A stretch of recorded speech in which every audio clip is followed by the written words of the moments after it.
we're here for the part of the Grief, Growth, and Justice program with Reimagine. And I'm Marianne Matzo. I'm a nurse practitioner, retired now. And I've spent 44 years working in nursing, and probably the last 25 or so in palliative care and hospice and in oncology. So today I wanted to chat with you about talking with children about death, and in particular to talk about when you have to talk to a child about the death of a sibling, which is extremely difficult because siblings have a special and different relationship. So I'm going to get started. When other people come in, we'll let them in. And we'll have about 15 minutes toward the end for questions. So if you have questions, you can hold on to them till then, and we'll get to all of them, hopefully. So I assume you can all see the screen, and let's get started. So let me see, let me go back. So being proactive with conversations about death can really prepare you and your child for the time when a death occurs. And it's not a question of if a death occurs. There will be death in all of our lives because everyone dies. But by preparing, you're able to present information in a clear-minded way and with level emotions if you're not in a crisis. If you're in a crisis situation, then the way you're going to communicate is going to be highly emotional. What the child hears and understands is more of the emotion as opposed to the message that you might really want to be focusing on. You can take the opportunity to talk about death when prompted through reading children's books, children's movies, through nature. You know, if you see a flower die or an insect die, talk to them about that living animal or flower and the one that has died, and what's different about that and what happens, and share that information that it's a natural part of life. Birth is natural, death is natural, and as much as we don't really like to talk about it, that's the message that we should be giving to children.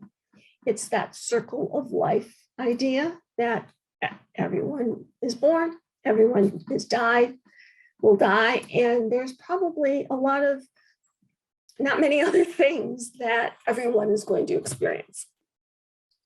Of course, if you're faced with the death of a loved one or even someone in the news, this is a natural opportunity to talk about.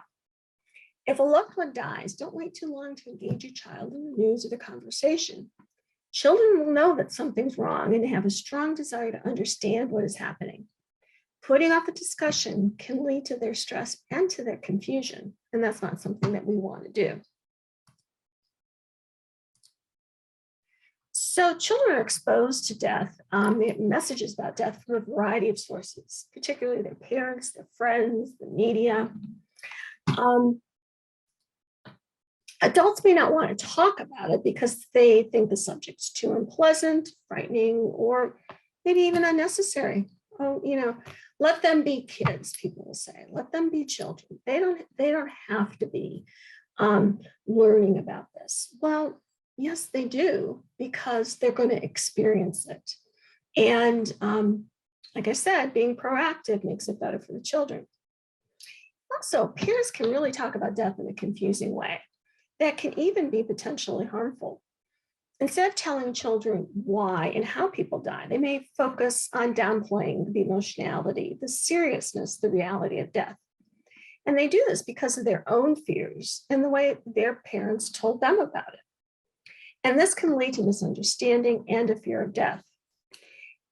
Along with that isolation of the child from the experience of death as a part of life. I'm probably older than many of the people who are listening to this. When I was a kid, it just wasn't sheltered. There was never a question of, geez, should the kids go to the funeral? Yes, the kids are going to the funeral because nobody was going to pay for a babysitter. Nobody was going to say, no, you just stay home. No, you went. It was a part of it. And there were also some very confusing things about it. And I don't know, I guess parents didn't really get into explaining all the details as our children now really kind of expect that to happen. So if they don't tell kids about death, that leads to misunderstanding and a fear of death. Children's film will allow children to explore what the adults are not talking about out loud.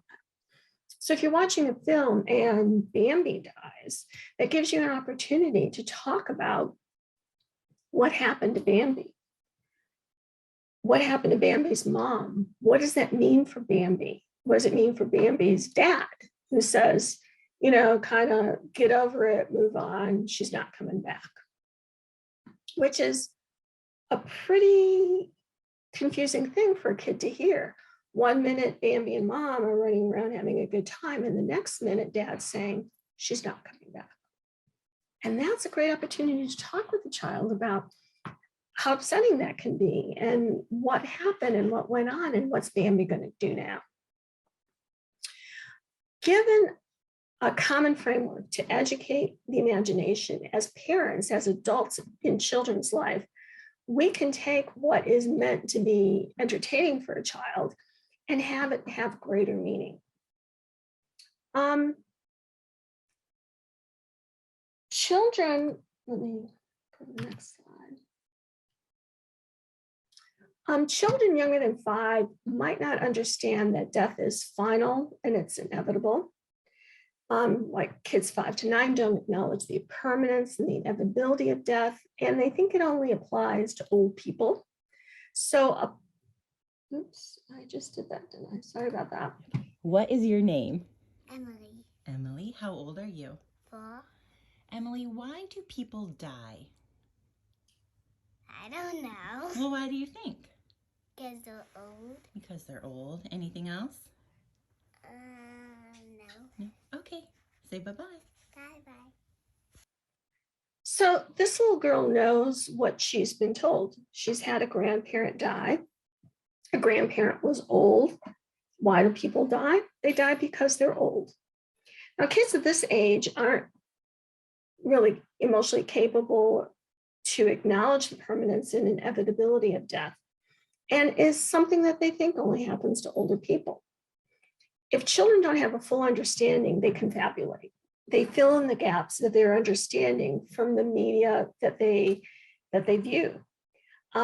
Death is irreversible. Death is permanent and can't be fixed or reversed. It's final in that dead is dead. When you're dead, you're dead. There's nothing else that comes after that in this life that we know about. Without getting into religion, without getting into spirituality or any other thing, in terms of the physical body, dead is dead. It's also inevitable. Kids don't have enough life experience to realize that death is inevitable for all living things. Death is part of life, and as the adults in children's lives, it's really up to us to make sure that they're getting that message, and it can be in casual, everyday kind of ways. Also, there's a cause for death. Because kids don't think abstractly, some young children don't understand the causality of death, like straw men are going to burn, so fire will cause them to die. In The Wizard of Oz, being bad is communicated as a cause of death. In The Wizard of Oz, she's bad, water causes the witch to melt. Now, we can be bad in reality, and but in fact, that's not going to kill us unless something in our actions put us in a place where we can end up being killed. So let's look at this concept of irreversibility. In cartoons, television shows, movies, Children see characters die, and then they come back to life. In real life, though, that's not going to happen. So children do not fully understand this concept. They can view death as kind of a temporary situation.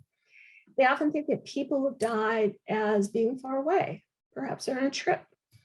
Sometimes adults reinforce this misunderstanding by talking about the person who's died as having gone on a long journey. Children may have a family member or a friend who dies, and they might become really angry when that person doesn't call or return for important occasions. They don't understand, well, grandma loved me. Why didn't she come back? Why isn't she here for my birthday or whatever? So if children don't think of death as permanent, they have little reason to begin to mourn. Mourning is a painful process that requires people to adjust their ties to the person who's died. So an essential first step in this process is understanding and at some level accepting that death is permanent. So the second concept is that all life functions end completely at the time of death. Very young children view all things as living. Their sister, a toy, a mean rock that just tripped them. In daily conversations, adults may add to this confusion by talking about the child's doll as being hungry or saying they got home late because the car died. Yet, adults understand that there's a difference between pretending a doll is hungry and believing the doll is hungry. And this difference may not be clear to young children. So our language that we use with children when we talk about death, and we'll talk more specifically about the death of the children, of a sibling in a minute or two, we have to be very clear. Young children are sometimes encouraged to talk to a family member who's died. They may be told that their loved one is watching over them from heaven. Sometimes children are asked to draw a picture or write a note to the person who died so that it could be placed in the coffin. Now, these requests and comments can be confusing and even frightening to some children who don't yet understand the finality of death. In a young child's mind, if the person who has died could read a note, does it mean he or she will be aware of being in the coffin? Will the person realize he or she's been buried? When my sister died, my youngest daughter was in pre-K, and I said, let's build a garden for Aunt Joan. And I wanted to do like a memorial garden for my sister. She was a master gardener, and I thought that would be a nice way to honor her.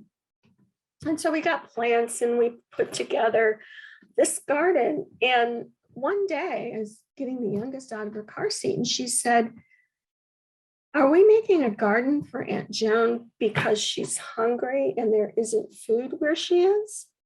So she took the literal idea of that garden and thinking that Aunt Joan is somewhere, that maybe she's going to need the food from the garden. And so it was confusing for her. She'd been chewing on that, running that through her brain for a while, trying to reconcile, why are we making a garden for her? What's the point? Children may know that people cannot move after they've died, but they may believe that this is because the coffin's too small. They may know people can't see after death, but they believe they can't see because it's dark underground. These children may become preoccupied with what they perceive as the physical suffering of the deceased. When children correctly identify what living functions are, they can also understand that these functions end completely at the time of death. For example, only the living can think, be afraid, feel hunger, or feel pain. Only the living has a beating heart or needs air to breathe. So the third concept is that everything that's alive eventually dies. It's inevitable. People can believe that they and others close to them will never die. We, especially as Americans, we are really good at saying, well, death is an optional thing. That'll happen to somebody else. It's not going to happen to me. Parents often reassure children that they will always be there to take care of them. Well, that's not true. We're not going to always be here. Now, it might be true if the child dies before we do, and that's a whole other kind of different message. But in doing that, they tell them not to worry about dying themselves. They want to shield children from death, and that's understandable. But when a death directly affects the child, this reality can't really be hidden anymore. When a parent or other significant person dies, children usually fear that others close to them, perhaps everyone they care about, will also die. Children, just like adults, struggle to make sense of a death. They do not understand that death is an inevitable part of life. They will have misunderstandings while trying to figure out why this particular death occurred. They can even assume that it's something that they did, something bad they did, or maybe it's something they failed to do. They might think it happened because of bad thoughts they had. And this all leads to guilt. Children may also assume the person who died did or thought bad things, or they didn't do something that they should have done. This leads to shame. These reactions make it difficult for children to adjust to a loss. Many children do not want to talk about the death because it'll expose these terrible feelings of guilt and shame. When we talk to children about how everyone eventually dies, children may raise concerns about the health and safety of their own family members. And so what we need to do when we're talking with children is reassure them that we're doing everything we can to stay healthy, and that we hope and we expect to live a long time. We could say, I take my vitamins and we exercise, all of these different things so that we can be there and we can be part of their lives for as long as it's possible. So for example, the child's father died of a heart attack. The child may benefit from knowing that his or her mother has seen a doctor, has had a physical exam, and this shows the child that family members are taking steps to stay healthy and safe. We know there's no guarantee, but we know that we're doing the best that we can. And this is different than telling children that they or their parents will never die. Now, the fourth concept is that death is caused by physical reasons. When children experience the death of a family member or a friend or a sibling, they must understand why the person died. If children don't understand the real reason their family member has died, they're more likely to come up with explanations that cause guilt or shame. If you don't tell the child, here's what happened, then they will make up their own story. And they will be wrong, and they will feel bad. And so when we think that, well, I just don't know how to tell them, so I'm not going to tell them, it's causing so much more heartache and upset for them. The goal is to help children understand what has happened. When explaining a death to children, we really need to aim for a brief explanation that uses simple and direct language. They can watch for cues for the children, allow them to ask for further explanation. But let me tell you, graphic details are not necessary. They can be avoided, especially if the death was violent. Talk to children about death like we would talk to a child about sex. The child has a question, answer the question. If the child has another question, they'll ask it. But sometimes we're so nervous about, oh my God, I have to explain this concept of where babies come from, or I have to explain this concept of why did this death occur, that we talk too much. Answer the question they ask. And say to them, if you ever have any more questions, come ask me, I'll tell you. I'll tell you whatever you want to know. And that establishes that trust between that adult and that child, so that whatever they want to know, they know that you'll tell them. it'd be unusual for somebody outside the family to be the first person to tell a child of the death of a family member. It might be that, like, if you're a teacher, that you need to make a class announcement about someone in school or the community who's died. If a classmate has had a parent or family member die or sibling die, and that's going to affect all the kids in the classroom. So everybody, adults, I generally talk about this as, parents and anybody else who loves children or is with a child, be prepared to, how are you going to talk to the children about death?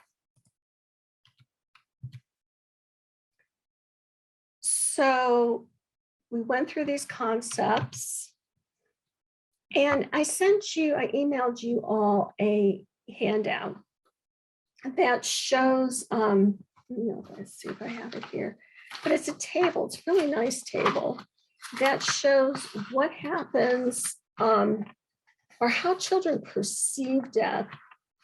Here it is, by age. And I'm one of those maybe weird people that I keep extra copies of this, so that if a child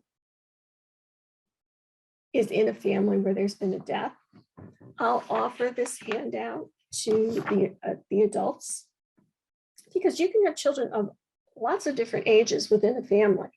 And this starts with birth to 6 months and goes all the way up to teenage years. And it talks about the characteristics of that age, their view of death, and how typically they'll respond. Now, when I say typically they'll respond, there's always outliers, and our own children are always way smarter than anybody else's kids. So looking at this handout, don't say, oh, my kid would never do that. Okay. But these are like typical responses. Then he has this column about what helps. What can you do to help this kid at this age? And it gives also what you might see in uncomplicated grief and what you would see in complicated grief. So let's look at this a little bit. So this slide, we're looking at kids that are infants, 0 to 2 years old. So kids at this age have no cognitive understanding of death. They don't understand it. They do have grief reactions that are possible, and separation anxiety can also be of concern.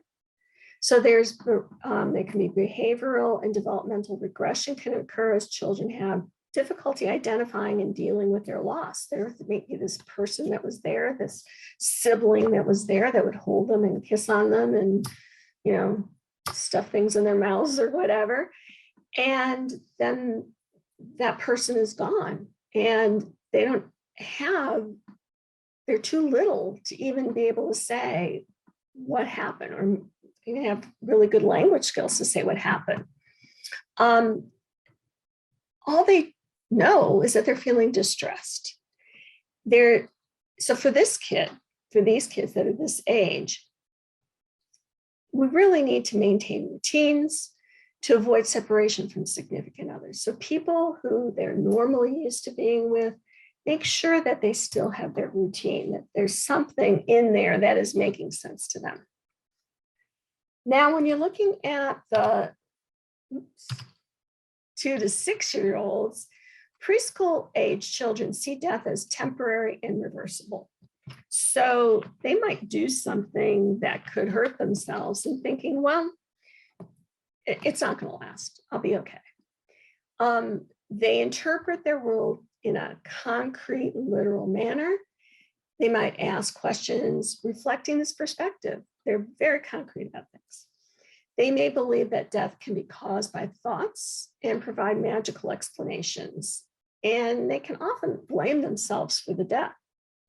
So what do we do as the adults? We provide simple, straightforward explanations and avoid things like, they're in a better place, euphemisms that just kind of whitewash the whole thing, because they don't really understand what that means. And I don't know that the adults really understand what that means. But we want to correct misconceptions and remind them that the loved one's not going to come back. These are important strategies. And they can say, well, I know that, my brother Joe, I know that he's dead, but will he be coming to my birthday party? Like, well, no, he can't. He can't because he's dead. And dead is dead. They don't come back from dead. And so he won't be able to come to your birthday party. But if he was alive, he'd really want to be there because he loved you so much. And reinforce that. It's not about that they did something wrong. It's that the sickness, whatever it was the cause for that death. And I'll give you a good way to explain this in a few minutes. So kids that are 5 to 9 years old, children understand that death is final and irreversible in this school age. But they don't believe that it's universal or that it could happen to them. At this age, death is often personalized and or personified. So expressions of anger toward the deceased or toward those perceived to have been able to save the deceased can occur. They can feel anxiety, depressive symptoms, and complaints, like body complaints, like my stomach hurts, I feel like I'm going to throw up, those kinds of feelings. The child can often have fears about death and concerns about their loved one's safety. In addition to giving clear, realistic information, offer to include the child in the funeral ceremonies. Say, we're going to have this ceremony or celebration of life or party, whatever it is that you're going to have to honor this person's life, this person who's died, and let them know, would you like to go to that? And talk to them about, this is what's going to happen there. This is where we'll go. This is who you'll see. If it's a traditional funeral and there's going to be a coffin there, you want to tell them. So there's going to be what's called a coffin. And they're going to be, dressed up or not, I don't know. Lots of people do different things now in terms of what they wear, how they dress the person who's died. But let them know what they're going to see, what they're going to experience, who's going to be there, and what's going to happen. Now, for the 8 to 12-year-old, these are your pre-adolescent kids, and children at this age have an adult understanding of death. They know it's final. They know it's irreversible. They know it's universal. They're able to understand the biological aspects of death as well as cause and effect. They ran in the road after a ball and a car hit them and they died. They can see these things happen and this is what happened. They may tend to intellectualize death, as many have not learned to identify and deal with feelings. Kids this age are pretty iffy about their feelings sometimes. They also might develop a morbid curiosity and are often interested in the physical details of the dying process, as well as religious and cultural traditions surrounding death. And this is good. You can get books, you can listen to podcasts, you can get them information so that they can see concretely, oh, this is how things are done in other places. This is how it's thought about here. This is what they do there. That's very helpful for them. The ability to identify causal relationship can also lead to feelings of guilt, and you really have to explore and address them.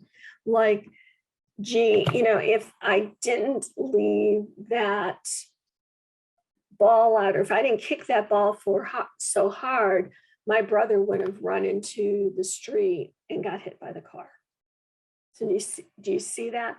So they, talking to them about, or listen to the things they're saying and saying, are you thinking that because you kicked that ball, that's the reason why your brother got hit by the car, and then explain that's not the case. Yes, there's cause and effect there, but it's not because you kicked the ball. You were playing and enjoying your time with your brother. And this event happened, and we're sad, but your brother was very, very hurt by hitting by the car, and he died. This child should be allowed to participate as much as they feel comfortable in seeing the dying person and participating in activities surrounding the death. So these kids, you don't want to ignore them. I worked as a hospice nurse for many years, and I had a child who was dying. And everybody was focusing on the child that was dying. That makes perfect sense. But there was also a younger brother. And our hospice sent out 2 nurses. One of the nurses was dealing with the death of the brother.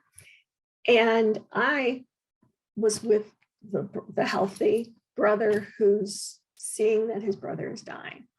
And when I sat down with him, he was playing with, this was a while ago, he was playing with Power Rangers. I don't know if kids still play with Power Rangers, but he had all his Power Rangers out. And I said, what's going on with Power Rangers? And he's like, well, I'm trying to decide what powers my brother's going to need after he dies. And I couldn't tell you now, the pink one does this, and the red one does this, and the blue, I think there's a blue one and there's a yellow one. They each have different powers. And he was trying to figure out what Power Ranger he needed to give to his brother as his brother was dying, so that his brother would have that power after death. And so it's a lot. It's a lot to be dealing with not only a sick child, but then the rest of the kids, developmentally, what they need and how they need it. But that's why this handout's good, because at least you don't have to remember who does what when. You can look at your handout and say, oh, here's what I can do to help him or her. 12 to 18-year-old kids are adolescents, and adolescents often have an adult understanding of death also. They're developing the ability to think abstractly, and they're often curious of the existential implications of death, like what happens if we don't exist anymore. They often reject adult rituals and support. They think that no one understands them. And as a result, they may engage in high-risk activities to challenge their own mortality. So if the sibling dies, I knew somebody who's on Christmas Eve, the older sibling was out doing donuts in the ice. I don't know if you know what that is, if you're not from someplace with a lot of snow and ice, but doing these turns, and was in a car accident and was killed. And the rest of the kids think, well, he was doing something that, was dangerous, but I'm different. And so I'm gonna challenge that, and I'm gonna do, something dangerous, drive too fast, or not wear a seatbelt, or whatever it is. And so talk with the kids about, nobody's immune from dying. And if you take risks, you put yourself in risks, at risk of death also. They often have strong emotional reactions, and they might have difficulty identifying and expressing those feelings. It's important that adults support these adolescent independence, make sure they have access to their peers, and provide that emotional support when needed, that it's okay to cry, it's okay to feel sad. I miss them too. I wish that they were here, but this event happened and they're not. So helping children with their grief at any age requires honest and a direct approach with strong adult role models that are going to help them through. So how are you going to tell a child about a sibling's death? It's a hard conversation, and I'm not going to tell you otherwise. But let me give you some ideas. First, be sure that you have an in-person conversation. I know that might sound dumb, like, don't text or tell them over the phone. But don't text and don't tell them over the phone. Wait until you see them and tell them in person. How a child survives their sibling's loss is related to the support that they received once their sibling died. When sitting down to tell a child that their sibling has died, it's always best to do so in person so that you can gauge their emotional response and support them through their grief. Your child might express several emotional responses because of getting the news that their sibling has died. Be prepared to offer support as the child goes through, that shock, that disbelief, that anger, that this occurred, all of the emotional roller coaster that they're going to go on. Be there to support them. And if you're the parent, you're on your own roller coaster. And it's not uncommon for children to kind of be left to manage for themselves. So that conventional wisdom that, well, they're really too young to understand it, so they'll be okay. Well, they're young. It's hard for them to understand it, but they could be very not okay if this doesn't go well for them, if they don't have the support that they need. So the second aspect of telling the child is to set the stage. And setting the stage for talking about death means in part finding a comfortable and private place to talk. If possible, be prepared with information in the details of the death. Again, answer the questions that they ask. You know the details, but you don't have to share those details if they don't ask. It's also helpful to have children's books about death on hand to share with them at the end of your conversation. And I gave you a handout with some resources, and there are a lot of different books available depending on the age of the child. Now, the age of the child is also going to play a significant part in how to have this conversation the best possible way. Be careful not to spring the news about their sibling's death without warning or preparation. We call this in palliative care, sort of firing a warning shot. Saying something like, I have really bad news for you. I have really sad news for you. Giving them that moment to catch in their head that something is coming that's not going to be comfortable. The child may experience unexpected emotional reaction, and you're going to need to know how to react to them. Now, you can spare the child a lot of heartache by choosing the right words to say in the appropriate environment. Years later, they're might not going to remember exactly what you said to them, but they'll likely remember what they were doing and how they reacted when you told them.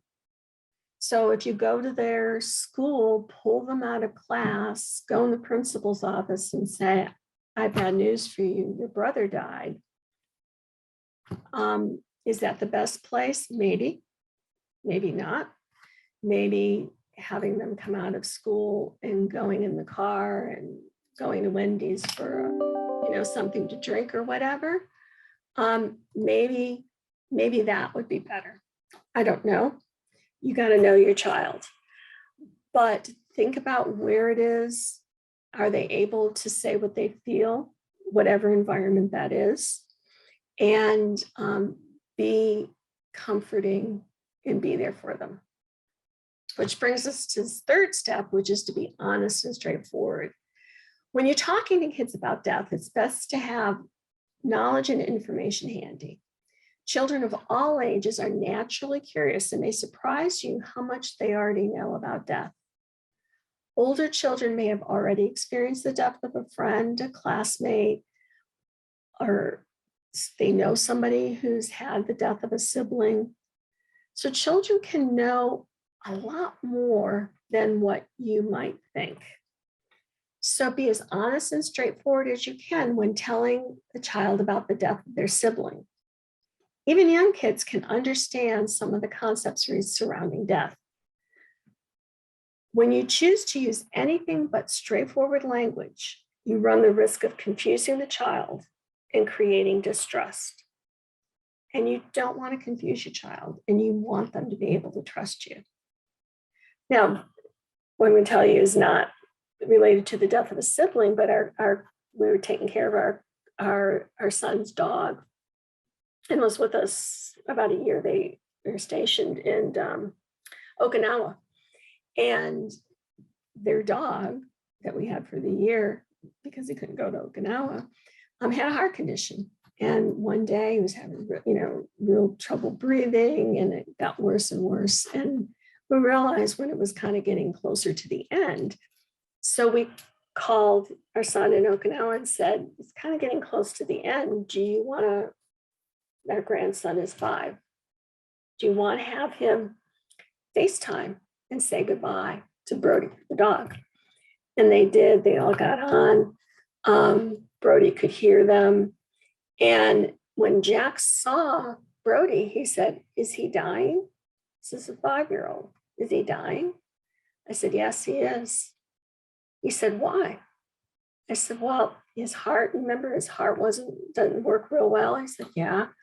Well, his heart's just not doing it anymore. He can't pump all the blood to get to his lungs, and he can't get the oxygen he needs to live.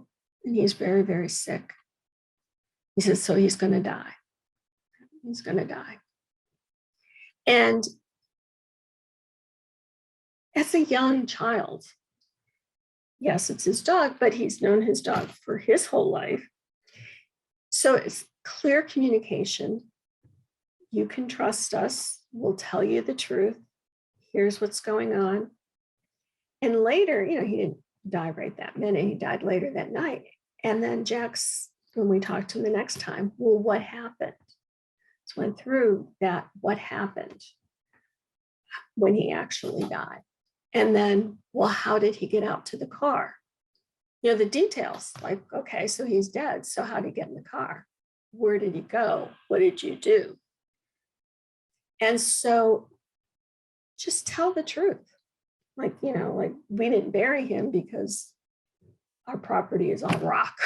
It's like no place to bury a Doberman. And so we said, how our house is all rocks? Yeah. So we couldn't bury him here. So we had to take him someplace else. So some examples of things that you can say is, I have some sad news for you. Let's go for ice cream and we can talk about it. You can say, I'm sorry that your brother or sister has died today. There was an accident, or they didn't survive their illness. There was nothing more that we could do. We did all that we could, but there was nothing more. Or your brother or sister didn't make it like we expected them to. I'm sorry to tell you that they died and they're not going to come home from the hospital. Children need to know the truth, and they want details. Of course, you don't want to traumatize them by giving them, real sensitive information, like if it was a result of a suicide. But if they want to ask that, they'll ask it, and then, yes, you need to answer it, but you don't have to offer it. Let them ask first. But you do want to talk to them about some of the specifics using age-appropriate language for them to understand what's happened. Like saying, his heart's not working. You knew his heart was sick. His heart's not working. And this is what that means. And last, in terms of helping, how do you talk to the kids about it? Let them ask questions. Children are naturally curious, and they'll want to know everything they can think to ask you about their sibling's death. Instead of shunning away from having these conversations with them, Have an open dialogue. Encourage them to ask you questions. Regardless of how painful it's going to be for you to talk about your loss, it's essential to keep the door open to these conversations. They're going to want to know that you're sad. They're going to want to know that you'll miss them because kids are egocentric. They think about themselves primarily. That's what they do. That's what they are. And so they're thinking, would she miss me? Would he miss me? Would he be sad if I died too? And so what, do you want to scare the child with your grief? No, but it's all right to let them see you cry, and it's all right and good for them to know that you miss the person, the child who's died. You also have to be patient with the child and understand that children will ask the same question over and over again. You want to answer them honestly. You want to have your, well thought out answers that are appropriate to their age. Now, not all questions are going to have easy answers. And it's okay to tell the child that you don't know certain things. Like when they get into the question of, well, why did it happen? Well, I don't know why. I just know that this is what happened. So what are some of the questions that kids tend to ask? They can ask, what does it mean when someone dies? So when you're explaining the concept of death to a child, consider keeping it simple and direct. Try to avoid using euphemisms or substitute words for death. I really want to encourage you to say death, died, use those words. Many people in the health professions will tell you, use the right word for whatever piece of anatomy you're talking about, because it has a name. The baby doesn't grow in your stomach. The baby grows in a uterus, right? And so when someone dies, they died. They're dead. They didn't, you didn't lose them. When my daughter was quite young, her teacher's grandmother died, and she wanted to write a note to her teacher. And so she went to her dad and asked about, like, what should it say? And she was pretty young, second or third grade. And then she came to me and she said, well, I want to write a note. What should it say? I said, well, what'd your dad say? And she said, well, he said to say, I'm sorry you lost your grandmother. I said, oh. Now, did she lose her? Like, did they go to the store and she lost her? She's like, no, she died. Oh, well, then why don't you say, I'm sorry your grandmother's dead. I'm sorry your grandmother died. She's like, oh, all right. So that makes sense, because when you lose something, maybe you could find it again, right?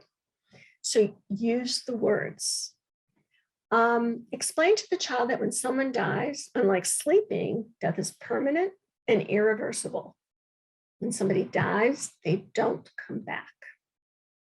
So you don't want to say to a child, well, they went to sleep.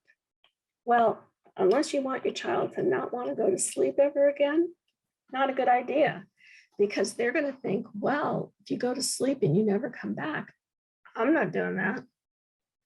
So that doesn't make sense, right? Or if you say, well, they went to heaven, and where is this place and when are they coming back? Now, like I said, I'm not going to get into the questions about religion, heaven, hell, reincarnation, although I've had those conversations with my own kids, but that's one of those things that's like your values. So you can say they died and we believe they went to heaven, but they're not going to come back from heaven. Do you see the difference in terms of explaining that? Another question that children will tend to ask is, am I going to die too? While the most straightforward answer to this question is yes, you're going to die. Choose your words carefully when responding to a child's curiosity about their mortality. Consider explaining to them that everyone will eventually die, but just because their sibling has died doesn't mean that they're the next to die. So there's that concept of, yes, your brother James died, but he died because he was very, very hurt, or he was very, very sick. But you're not very, very hurt, and you're not very, very sick. And so maybe one day you will be, but not now. The other question that you're going to hear is, are you going to die too? Now, what a child wants to know is if they're going to be left all alone. Remember I said they're egocentric. They're concerned about them. So they want to know, am I going to be left alone? Am I going to have to fend for myself? Or are you always going to be here to take care of me? So what you want to do is give them hope and reassurance without lying to them. Don't make up false stories related to death and dying. Yep, I'm going to die one day, but right now I'm not very, very sick, and I'm not very, very hurt. And even though you think I'm very, very old, I'm just old. I'm not very, very old. So there's a difference, but you can answer their questions and you can be very honest about it. Oh, I gave you those. So how do you support a child whose sibling has died? The main way that you can support a child who's lost a sibling, who had a sibling die, is to give them space to grieve. Let them express their emotions associated with their grief. You might find that you're dealing with emotional ups and downs, or a child may be suddenly disinterested and withdrawn. Those are all possibilities. And if you're the parent of children, you know that they come at you with all kinds of different things, and you kind of just need to be prepared for them. You need to reassure them. You may find it challenging to give reassurance when you have your own pain from that death, from that loss as well. A child will need you to guide them in what's next to come following the death of their sibling. They may be feeling lost and confused and dealing with emotions that they don't understand and that are often overwhelming to them. You want to let them talk. Avoid changing the topic of discussion away from death when the child walks in the room. They know what you're doing. They probably were listening at the door before they walked in. When you do this, it adds to the sentiment that death is a taboo subject. We're not going to talk about it. Children can sense when you're hiding things from them, and they'll naturally become even more inquisitive about what it is that you're not telling them. On the other hand, if you don't allow them to talk about the death of their sibling, they might become very isolated and withdrawn in their death. You know, that sibling was a part of that family. And because they've died and they're not coming back physically, their memory is always with you. And to be able to talk about, oh, remember when he did this, or remember when she did that. That's really hard in the beginning. But as time goes on, to be able to look at pictures and videos and remember, there's that comfort. And that also comforts the child to know that they're not going to be forgotten either. The other thing is to give your child space. They're going to express their grief in many different ways as they're exploring their own feelings and emotions. They might exhibit some of the behaviors that you find disturbing. Remind yourself that these are expressions of grief, and that in time, the child's going to learn to cope with this death better. Give the child time to end the space to experience all of the emotions associated with grieving. Everyone follows a different path to healing, and your child, the children that you know, they're no different. They'll need space to readjust to their new life without their sibling. And allow your child to grieve. There's no timeline for how long grief lasts. Grief lasts forever. It's not going to hurt like it hurts in the very beginning, but the grief will be there forever. Some people will grieve for a few months, while others will take years to heal from the pain and sorrow. Now, I don't really know of people who grieve for just a few months, but there's some. A child will experience their own path in terms of their grief process. And they deal not only with the death of their sibling, but the ensuring the loneliness of no longer having them around. That feeling of there's this hole, there's something missing that used to be there. Don't let yourself be alarmed if your child goes about their routine as if nothing happened. This can be a normal part of the grief process too. In time, your child will begin to experience different levels of grief, and their emotional responses will start to come out. Also, get them counseling. It might be a good idea to think about family counseling if it's, that whole family has had their loss. A child mourning the loss of a sibling is different, and their mourning might not be immediately apparent. There's nothing wrong with not knowing how to help a child cope with their grief. So think about professionally trained grief counselors to help the child with their grieving. Counselors and therapists often can help the child understand the grief process and help you heal from the pain and sorrow associated with the death. Also, say to the child, how can I help?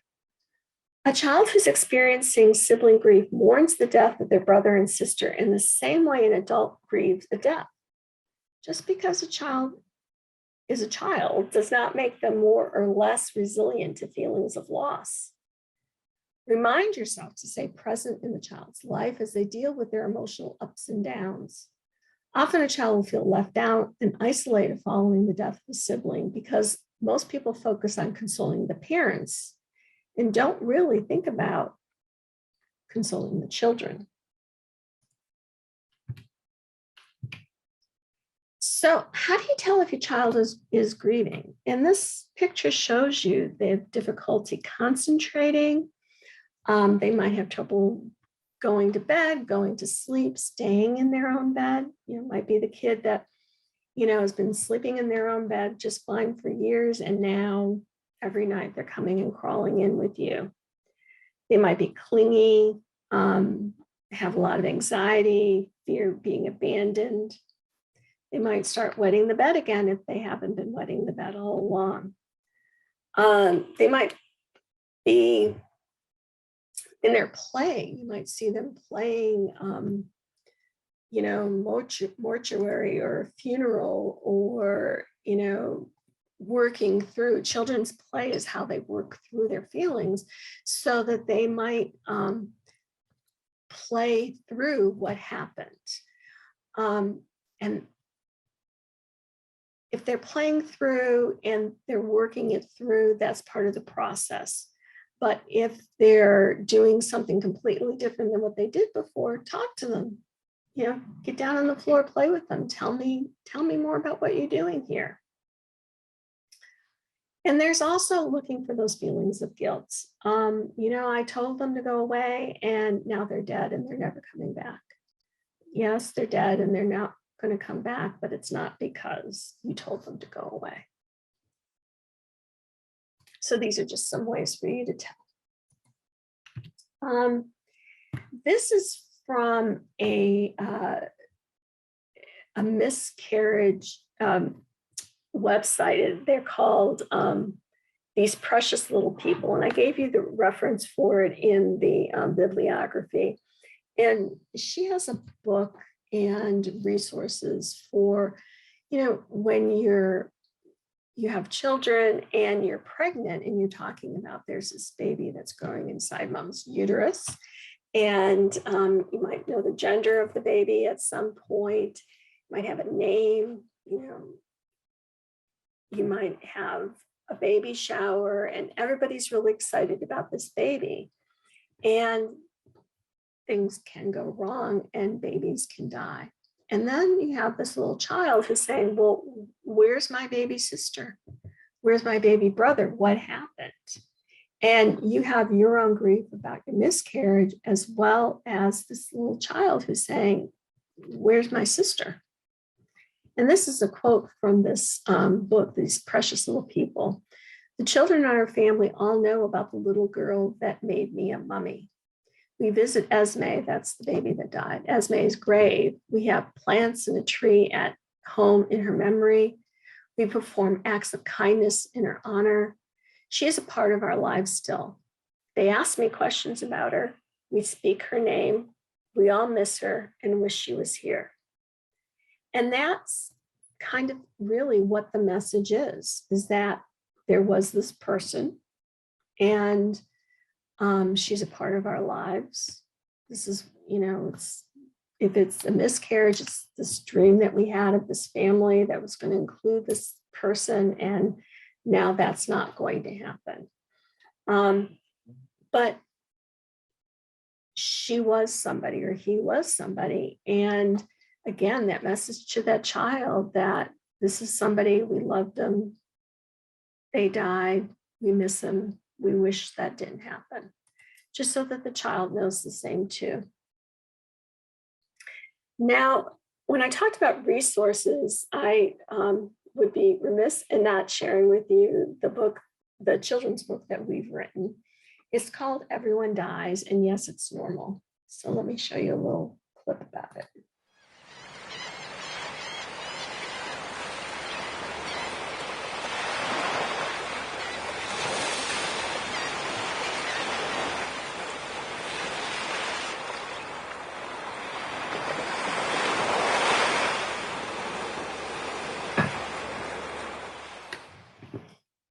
So I gave you the reference in the reference list. And so the model that we talk about is with children is that, again, use the word death, but there's only 3 reasons that people die. They die because they're very, very old, very, very sick, or very, very hurt. Now, the very, very part is very, very important because you can be sick and you can be hurt and you can be old without being dead or dying. But if you're very, very hurt, you can die. And if you're very, very sick, you can die. And if you're very, very old, you can die. There's only 3 reasons people die. Now, I've used this for 20 some years with children, and sometimes they'll say, yeah, but I actually did an interview with a 5-year-old who's very interested in death. And he said, yeah, but you forgot that bayonets can kill people. You're right. I didn't mention bayonets, but bayonets make you very, very hurt. And that's why that person died. Oh, we said, that made sense. Our grandson, there we have a picture of a dog that I had 20 some years ago. And he said, who's that dog? I said, well, that's Lincoln. He's like, well, where is he? I said, oh, he died. Why'd he die? I said, oh, he was very, very old. Oh, okay. And he moves on because that's the way we talk with him. Brody, the dog that died, was very, very sick. So you can explain that. And I use this with my girls. They're 26, 25 and 26. And they will still say to me when I say, oh, so-and-so's really, sick. And they'll say, are they really, really sick? Like, yeah, they're really, really sick. And as adult women, that's how we talk. It's a language that you can teach the children and that they can use forever, a way to communicate about death. So we have time for questions. Do you have questions? You can type them into the chat, or you can unmute yourself and just ask. This is David Gillette. I just have one question I'll offer. Can you talk about what is complicated grief and what should we be doing about it if we determine the child has complicated grief? So the terms that we used about grief are complicated or uncomplicated grieving. So uncomplicated grieving is sort of your normal grieving patterns. It's a difficult, painful time, but you're haven't started to wet the bed or do these other kinds of behaviors. So the complicated grieving is where is saying to you as the parent or the adult in that child's life, they're not going through this as we would expect. We don't expect the child to regress. And so if they are, then you say, so this is getting complicated, just as the word said, this is getting complicated. So what do we need to do? Do we need to go to talk to somebody, a child psychologist or something like that to help them process what they're feeling to keep from the regressive behavior? Does that make sense? Yes, it does. And thank you for that. We have one other question from the participants. Is there any advice for interacting with parents or families who choose less effective strategies to help their children process the grief? I'm sure you have run into many examples what not to do. Well, that's one of those really sticky situations, right? Because you don't parent other people's kids, but you can, I don't know, maybe I'm not right in this, but if I see them saying, well, grandma's sleeping, I might say, yeah, she kind of does look like she's sleeping, but she's not really asleep. She's dead, right? She was pretty old. She was really, really old and she died. Now, I'm not saying that to the parent, well, that's not what's going on. What's wrong with you? I'm just saying, yeah, it kind of looks like that. But what's really happened is they've died. Or you can send books to children. You can go on Amazon and you can get books, and hopefully the parents, if the kid can't read, hopefully the parents will read it to them. But because their world is,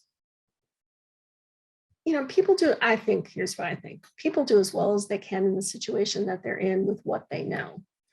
If they don't know a different way, they can't do another way.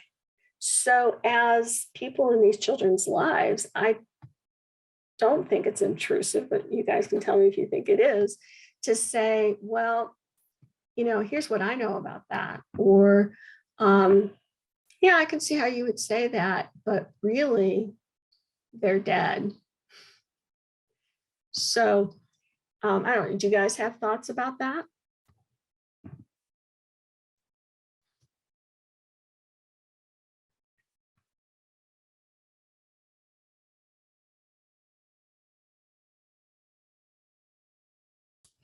I appreciate it. Thank you very much. You're welcome. Other questions?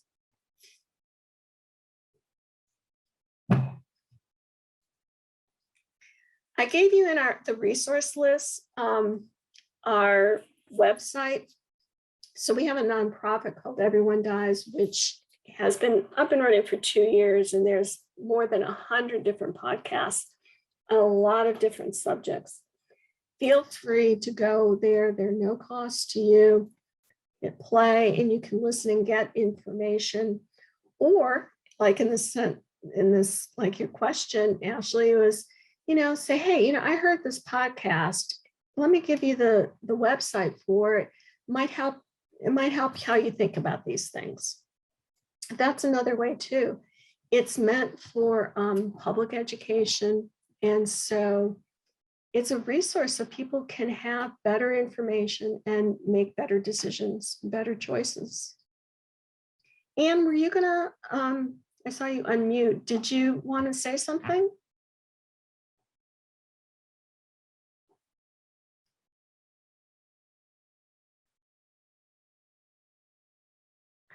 Well, seeing no further questions, you have my information, you have my email. It's marianne@everyonedies.org. And if you can't remember how to spell Marianne, you can do mail@everyonedies.org. It's EVERY, the number 1, dies.org.